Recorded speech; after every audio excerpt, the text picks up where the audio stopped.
there's the recent Iran operation, which has highlighted some of these things on the global stage. Macron's government made some statements condemning the operation, but France has designated the IRGC as a terrorist group. And so France has received some backlash based on Macron's statements from President Trump, but others as well, including some Gulf states, Israel, and Lebanon. One leader's quote on the Lebanon-Israel negotiations said, "We don't want France anywhere near negotiations in the Middle East." So the French have historically had and been an influential power in the world through involvement in places like the Middle East and North Africa, as well as cooperation with the U.S. on operations and humanitarian missions. But it seems that France is now seen as irrelevant by some people or unhelpful. And that's even been stated by Macron's own government, who's undertaken kind of an apology tour, is what I'm calling it.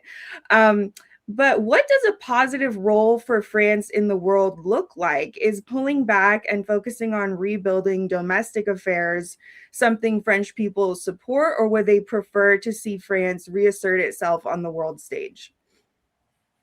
So to understand what is happening with France foreign policy, you need to understand what it has been, what it was built to be.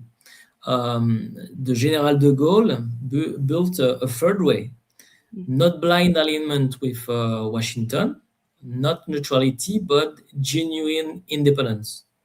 A France that could speak to everyone precisely because it owed nothing to anyone. It worked because it was principled, stable, coherent, predictable. But what Macron practice looks similar from the outside. Same rhetoric of autonomy, the substance is gone. So France designs the IRGC as a terrorist organization and simultaneously cuts a deal with Tehran on the Strait of Hormuz.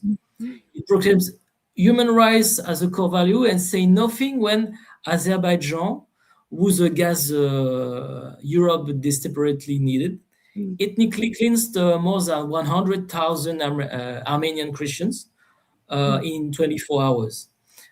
So the price of European values turns out to be like exactly zero when energy interests are on the table. So this is not principle independence, it's in principle ambiguity. And as you documented in your article in The Hill, the UAE review from the Rafale program, Israel suspended the defense procurement, Lebanese leaders say France is not wanted anywhere near Middle East negotiations, like you say.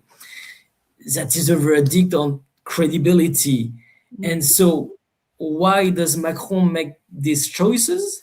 France has like 5 to 6 million Muslim citizens or more.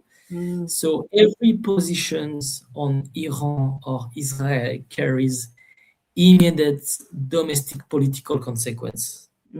And foreign powers have learned to exploit this. Erdogan explicitly warned France to be careful about its Turkish population on French territory. Algeria also routinely used its diaspora as diplomatic leverage. And this is a soft hostage taking of the democratic foreign policy. No Western leader dares name it.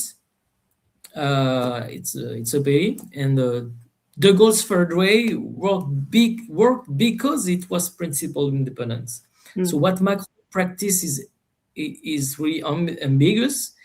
They look similar, but they produce exactly the opposite result. So Macron the prestige of the legacy without paying the price of the doctrine that made it possible. So the world is sending him the bill. That's it.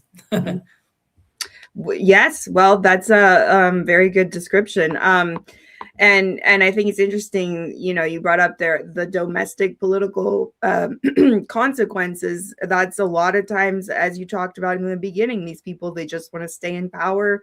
They don't necessarily care about doing what's right